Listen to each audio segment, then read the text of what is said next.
चलिए शुरू करते हैं आज का सेशन।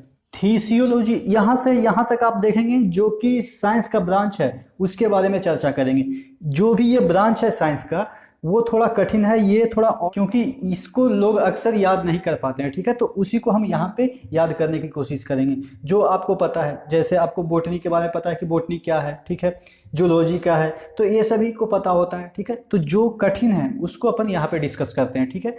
तो थोड़ा आप पेशेंस रखेंगे, आपको बुरा लगेगा लेकिन ये आपके फायदे के लिए होगा, क्योंकि इसमें कोई भी समय आपका जाया नहीं होगा। होता है ना कि जो आसान आसान प्रश्न होते हैं उसी को हर यूट्यूबर या हर टीचर पढ़ाते हैं ताकि बच्चे भी खुश, उनका भी काम बनता रहे, उनका भी एड चलता रहे। तो इस तरह से दोनों को फायदा होता है। लेकिन अल्टीमेट में लॉस कौन करता है? अल्टीमेट में बच्चे लॉस करते हैं, क्योंकि वो चीज़ें ही उनको पढ़ाई जाती है जो कि सब पढ़ाते हैं, ठीक है। तो जो कोई नहीं पढ़ाता है उसको अपन यहाँ पे डिस्कस करने की कोशिश करते हैं, ठीक है।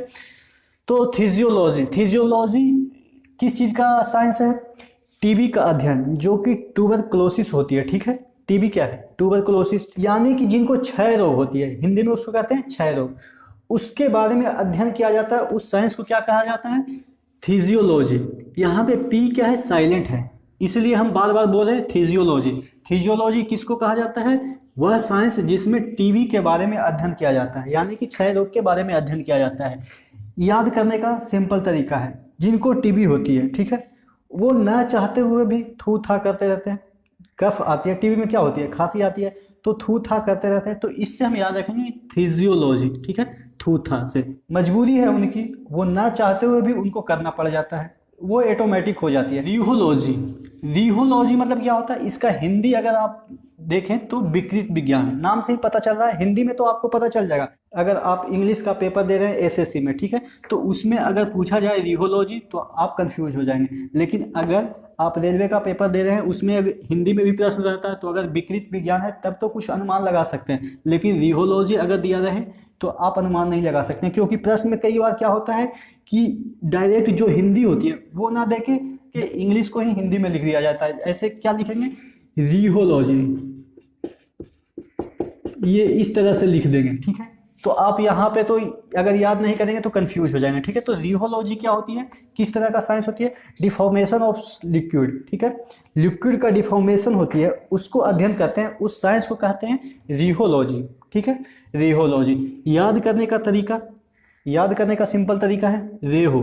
रेहू हम पढ़ेंगे, ठीक है। रेहू, रेहू तो सबको पता है, रेहू एक प्रकार की मछली है, किस में रहती है? पानी में, ठीक है। तो हमको याद रखना है कि पानी कैसे विकृत होगा, यानी कि डिफॉर्म होता है, ठीक है। अगर किसी पात्र में हम रखते हैं पानी को तो उसका आकार ले लेती है, अगर उसको बैलून में रखें तो वो इस तरह से डिफॉर्म होती है, ठीक है। या आप उसको भूमि पे छोड़ दें तो किस तरह से वो फैलती है, ठीक है। तो इस तरह का उसमें डिफॉर्मेशन होती है लिक्विड में, ऐसा नहीं कि सिर्फ वाटर में, लिक्विड में, ठीक है। कोई भी लिक्विड हो, किरोसिन हो, डीजल हो, कुछ भी हो, ठीक है। तो उसका जो डिफॉर्मेशन होगा उसके साइंस को हम स्टडी करेंगे तो क्या कहलाएगा? रेहोलॉजी। तो हम याद कैसे करेंगे? रेहू से। इसको क्या पढ़ेंगे? रेहूलॉजी। रेहू किस में रहता है? पानी में रहता है, यानी कि लिक्विड में रहता है, ठीक है। तो लिक्विड का डिफॉर्मेशन क्या कहलाएगी? लिक्विड का डिफॉर्मेशन का अध्ययन क्या कहलाएगी? रेहोलॉजी। थोड़ा जो मैं प्रोनाउंस करता हूँ उसको थोड़ा बिगाड़ने की कोशिश करता हूँ ताकि उसको हम मैच कर सके उस वर्ड से, ठीक है। तो मेरे प्रोनाउंसिएशन पे मत जाइएगा कि मैं किस तरह से चीज़ों को प्रोनाउंस कर रहा हूँ, क्योंकि असल में इस तरह से अपने प्रोनाउंसिएशन को बिगाड़ लेते हैं ताकि चीज़ें हमें आसानी से याद हो जाए। सेलिनोलॉजी, SELINOLOGY, ठीक है। हिंदी में इसको कहते हैं चंद्र विज्ञान, ठीक है। नाम से ही पता चल रहा है चंद्रमा का जो सतह होगा उसके बारे में, या चंद्रमा का जो बनावट होगा उसके बारे में, उसकी गति होगा उसके बारे में, जो भी साइंस है, ठीक है, उसकी को क्या कहेंगे? सेलिनोलॉजी। सेलिनोलॉजी, चंद्र विज्ञान, ठीक है। याद करने का तरीका, ऐसा सुना जाता है क्या कि नासा चंद्रमा के सतह को बेचने की कोशिश कर रहा है, यानी कि चंद्रमा के सतह पे वो अब क्या करेगा कि घर बनाएगा और उसको बेचेगा। जैसे क्या होता है पृथ्वी पे बिल्डर वगैरह पहले घर बनाते हैं उसके बाद बेचते हैं, तो नासा का क्या मतलब एम है कि चंद्रमा पे वो सेल करेगा घर बनाकर, ठीक है। तो इस तरह से याद रखेंगे कि सेलिनोलॉजी, चंद्रमा पे सेल करना है नासा को घर बना के, ठीक है। इस तरह से सेलिनोलॉजी, ठीक है। जाइमोलॉजी, ठीक है, ZYMOLOGY। जाइमोलॉजी किससे निकला है? जाइमेज से। जाइमेज एक प्रकार का क्या है? एक प्रकार का एंजाइम है जो कि जाइमेज क्या करता है? जो कि ग्लूकोज होता है उसको तोड़ के क्या करता है कि अल्कोहल में बदल देता है, ठीक है। जाइमेज, जाइमेज एक प्रकार का क्या है? जाइमेज एक प्रकार का एंजाइम है जो कि ग्लूकोज को किसमें कन्वर्ट कर देता है, अल्कोहल में, ठीक है, अल्कोहल में कन्वर्ट कर देता है जाइमेज, ठीक है। तो इसी प्रक्रिया को हम जो अध्ययन करते हैं, इस साइंस को हम क्या कहते हैं, जाइमोलॉजी, ठीक है। फर्मेंटेशन का अध्ययन, यानी कि ये जो प्रोसेस होती है इसको कहते हैं फर्मेंटेशन, हिंदी में किण्वन, ठीक है। इस प्रोसेस को कहते हैं फर्मेंटेशन, उसी का अध्ययन क्या कहलाती है, जाइमोलॉजी, ठीक है। ऑल्फैक्टोलॉजी, ठीक है। ऑल्फैक्टोलॉजी क्या है, गंध की संवेदनाओं का अध्ययन, ठीक है। कहीं पे आप जा रहे हैं, ठीक है, देखते हैं कहीं पे आप जा रहे हैं, वहां से अगर सुगंध आती है, मछली की सुगंध आती है, तो आप तुरंत पहचान पाते हैं कि यहाँ पे मछली बन रही है, ठीक है। इस तरह से कुछ भी बना हो तो आप उसके सुगंध से पहचान पाते हैं, ठीक है। तो अगर आप कहीं पे जा रहे हैं, वहां पे ऑयल की फैक्ट्री है, ठीक है, ऑयल की फैक्ट्री है, ठीक है, तो आप तुरंत पहचान जाएंगे, ठीक है, उसके सुगंध से कि कौन सा ऑयल की फैक्ट्री है, केरोसिन ऑयल की फैक्ट्री है, डीजल ऑयल की फैक्ट्री है, या जो खाने वाली ऑयल है उसकी फैक्ट्री है, ठीक है। तो इसके हम गंध से पहचान पाते हैं, ठीक है। तो गंध की संवेदनाओं का अध्ययन ऑल्फैक्टोलॉजी, ठीक है, ऑल्फैक्टोलॉजी, OLFACTOLOGY। तो याद करने का तरीका, ऑयल का गंध है, हम पता लगा लेते हैं कि उस फैक्ट्री में कौन सा ऑयल प्रोडक्शन हो रही है, ठीक है। इस तरह से हम इसको याद करने की कोशिश करेंगे कि ऑयल का गंध हम पहचान पाते हैं कि फैक्ट्री में कौन सा ऑयल का प्रोडक्शन हो रही है, ठीक है। फिजियोलॉजी, फिजियोलॉजी सजीवों के जैविक प्रक्रियाओं का अध्ययन, यानी कि जैविक प्रक्रियाएं क्या है, श्वसन, वृद्धि, पोषण, इस तरह का जैविक प्रक्रियाएं हैं, ठीक है। बायोलॉजिकल एक्टिविटी क्या है, श्वसन है, वृद्धि है, पोषण है, और भी एक्सक्रीशन है, उत्सर्जन वगैरह, ये सब क्या है, जैविक प्रक्रियाएं हैं। तो इसके अध्ययन को, यानी कि इसके साइंस को क्या कहेंगे, फिजियोलॉजी, ठीक है। अब याद करने का तरीका, आप जिम में जाते हैं फिजिक्स बनाने, ठीक है, आप जिम में जाते हैं फिजिक्स बनाने, तो वहाँ पे जो इंस्ट्रक्टर होता है, ठीक है, वो पहले आपको क्या चेक करता है कि पहले आपसे पूछता है क्या आप खाते हैं, क्या आपका रूटीन है, ठीक है, आपका श्वसन रेट क्या है, आप किस तरह का पोषण लेते हैं, इस तरह से पहले वो पूछेगा। उसके बाद आपका डाइट डिटरमाइन करेगा कि किस तरह का डाइट आपको लेनी चाहिए, ठीक है। तो वो जो जीव है उसको किस तरह का डाइट लेनी चाहिए, किस तरह का पोषण लेना चाहिए, किस तरह से वो वृद्धि करेगा उसका मसल वगैरह, ये सभी वो इंस्ट्रक्टर बताता है, ठीक है। तो फिजिक्स बनाने जाते हैं तो ये सभी काफ़ी महत्वपूर्ण हो जाती है। कौन सा भी चीज़ें, आपके वृद्धि, पोषण, इस तरह का जो चीज़ें हैं वो काफ़ी महत्वपूर्ण हो जाती है, ठीक है। तो जीवों में क्या है कि जैविक प्रक्रियाएं वहाँ पे फिजिक्स बनाने में काफ़ी महत्वपूर्ण हो जाती है, ठीक है। तो इससे हम रिलेट करके याद रखेंगे, फिजियोलॉजी में क्या होती है, वह साइंस है जिसमें सजीवों के जैविक प्रक्रियाओं का अध्ययन किया जाता है, ठीक है। याद करने का तरीका, फिजिक्स से हम इसको रिलेट करेंगे, ठीक है, अपना जो फिजिक्स बनाते हैं उससे रिलेट करेंगे। ऑब्स्टेट्रिक्स कौन से साइंस को कहते हैं, गर्भाधान, प्रसव एवं बच्चे के जन्म से संबंधित जो विज्ञान है, ठीक है, जो बच्चे को जन्म देती है माँ, ठीक है, उस समय जो स्टडी करते हैं, ठीक है, या उसका जो साइंस है, ठीक है, उसको हम क्या कहते हैं, ऑब्स्टेट्रिक्स। याद करने का तरीका, जो बच्चे का जन्म होता है, कभी कभी तो नॉर्मल डिलीवरी होती है, लेकिन कभी कभी क्या हो जाती है कि थोड़ा ऑब्स्ट्रक्शन आ जाती है, ठीक है, विजाइना अच्छे से फैल नहीं पाती है, इस वजह से बच्चे बाहर नहीं निकल पाते हैं, तो कई बार ऑपरेशन करना पड़ता है। वहाँ पे जो माताएं होती है उनको काफ़ी ऑब्स्ट्रक्शन होती है बच्चे को जन्म देने में, ठीक है। तो उससे याद रखेंगे कि जो गर्भाधान है या प्रसव है या बच्चे का जन्म है, उसके साइंस के स्टडी को हम क्या कहते हैं, ऑब्स्टेट्रिक्स।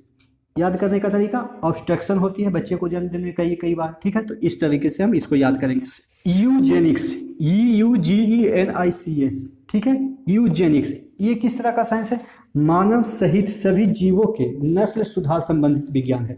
नस्ल क्या होती है, जीन, ठीक है, जीन, ठीक है। तो जीन में जो डेवलपमेंट होगी या सुधार होगी, ठीक है, उसके जो विज्ञान को क्या कहेंगे, यूजेनिक्स, ठीक है। देखिए, यू वर्ड क्या होता है, यू मतलब क्या होता है कि खुशहाली या अच्छा होना, ठीक है। जीन मतलब जीन तो सबको पता है, जीन, ठीक है, तो अच्छा जीन, ठीक है। यू मतलब क्या होता है, अच्छा होना, ठीक है। यू एक प्रीफिक्स है जो अगर आगे जुड़ जाती है, ठीक है, तो उसका मतलब अच्छा हो जाता है, ठीक है। तो अच्छा जीन, तो अच्छा जीन वही कह रहा है, मानव सहित सभी जीवों में नस्ल सुधार संबंधित विज्ञान, यानी कि जीन संबंधित सुधार विज्ञान, ठीक है। तो उसको क्या कहेंगे, यूजेनिक्स, EUGENICS, ठीक है। जीन यहाँ पे है, यू यहाँ पे है, ठीक है।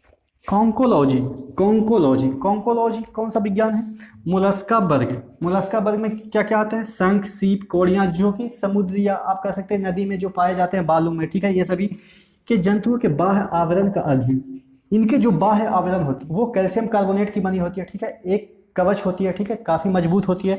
तो उनके जो कवच होती है उनके साइंस को अध्ययन कर, तो उसके साइंस को अध्ययन करना क्या कहलाती है? कॉन्कोलॉजी, ठीक है, CONCHOLOGY, ठीक है।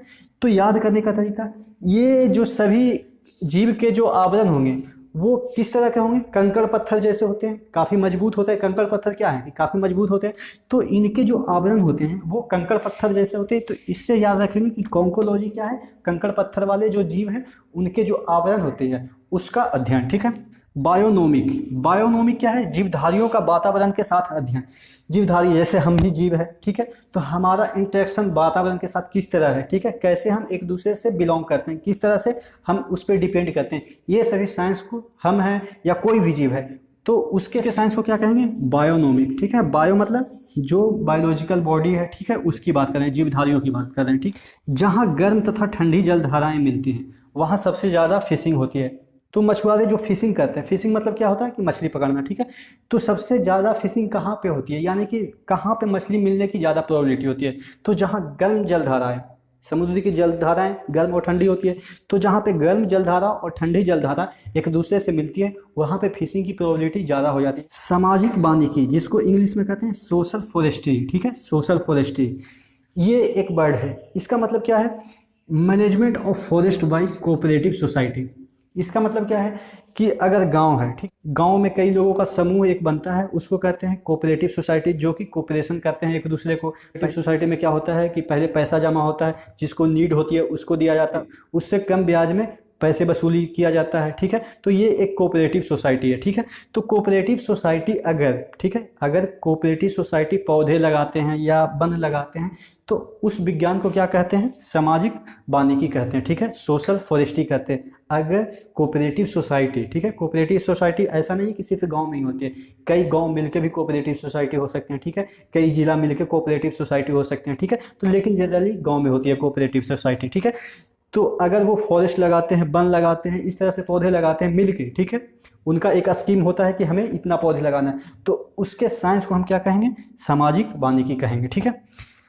लिग्नाइट को ब्राउन कोल भी कहा जाता है, यानी कि कौन से कोयले को हम ब्राउन कोयला भी कहते हैं, यानी कि भूरा कोयला कहते हैं। तो कोयले का 4 प्रकार है, एंथ्रासाइट, बिटुमिनस, लिग्नाइट, पीट, ठीक है। एंथ्रासाइट सबसे उच्च कोटि का कोयला और पीट सबसे निम्न कोटि का कोयला। सेकंड लास्ट कौन है? लिग्नाइट। इसको ब्राउन कोयला भी कहा जाता है, यानी कि ये ब्राउन होता है, इस वजह से इसको ब्राउन कोयला भी कहा जाता है, यानी कि भूरा कोयला, ठीक है। याद करने का तरीका, लिग्नाइट को हम इस तरह से पढ़ेंगे, इग्नाइट। इग्नाइट मतलब क्या होता है कि किसी को जलाना, ठीक है, किसी को जलाना, ठीक है। तो इग्नाइट करेंगे तो वो लौ जलेगी, ठीक है। तो लौ क्या काला तो नहीं जलती है, ठीक है, काला लौ होती नहीं है, वो लाल या क्या होती है? ब्राउन होती है, ठीक। तो इस तरह से हम याद रखेंगे कि जो लिग्नाइट जो कोयली होती है उसको हम ब्राउन कोल भी कहते हैं, ठीक है, ब्राउन कोल। क्यूरी पॉइंट, क्यूरी पॉइंट क्या है? एक प्रकार का टेम्परेचर है। क्यूरी पॉइंट क्या है? एक प्रकार का टेम्परेचर है जहाँ के बाद, यानी कि जिस पॉइंट पे कोई भी सब्सटेंस मैग्नेटिक प्रॉपर्टी लॉस कर जाती है, ठीक है। अगर कोई सब्सटेंस है, सपोज ये आयरन है, ठीक है, ये आयरन है, क्यूरी पॉइंट इसका क्या है? 400 केल्विन, ठीक है, 400 केल्विन। सपोज, ऐसा मैं एग्जैक्ट नहीं बता रहा हूँ, सपोज 400 केल्विन इसका क्यूरी पॉइंट है। तो इस आयरन को अगर 400 केल्विन पे गर्म करेंगे तो इसके पास जो मैग्नेटिक प्रॉपर्टी होती है वो खत्म हो जाएगी, ठीक है। यानी कि 399 तक तो ठीक है, इसके पास मैग्नेटिक प्रॉपर्टी रहेगी, लेकिन 400 पे जैसे ही इसको ले जाएंगे 400 केल्विन पे, तो इसका जो मैग्नेटिक प्रॉपर्टी है वो खत्म हो जाएगी, ठीक है। तो वही कह रहा है कि क्यूरी पॉइंट क्या है? एक प्रकार का पॉइंट है या एक प्रकार का टेम्परेचर है जिसके ऊपर किसी भी सब्सटेंस का मैग्नेटिक प्रॉपर्टी खत्म हो जाती है। हर सब्सटेंस के लिए अलग अलग क्यूरी पॉइंट होंगे, जैसे आयरन के लिए सपोज 400 है, सोडियम के लिए कुछ और होगा, निकल के लिए कुछ और होगा, ठीक है, प्लेटिनम के लिए कुछ और होगा। इस तरह से हर सब्सटेंस के लिए अलग अलग क्यूरी पॉइंट होते हैं, ठीक है। तो आज के सेशन को यहीं पे कंक्लूड करते हैं। आशा करते हैं चीज़ें आपको समझ में आई होगी। अगले सेशन में साइंस के कुछ और ट्रिकी क्वेश्चन के साथ मुलाकात होगी। तब तक के लिए धन्यवाद।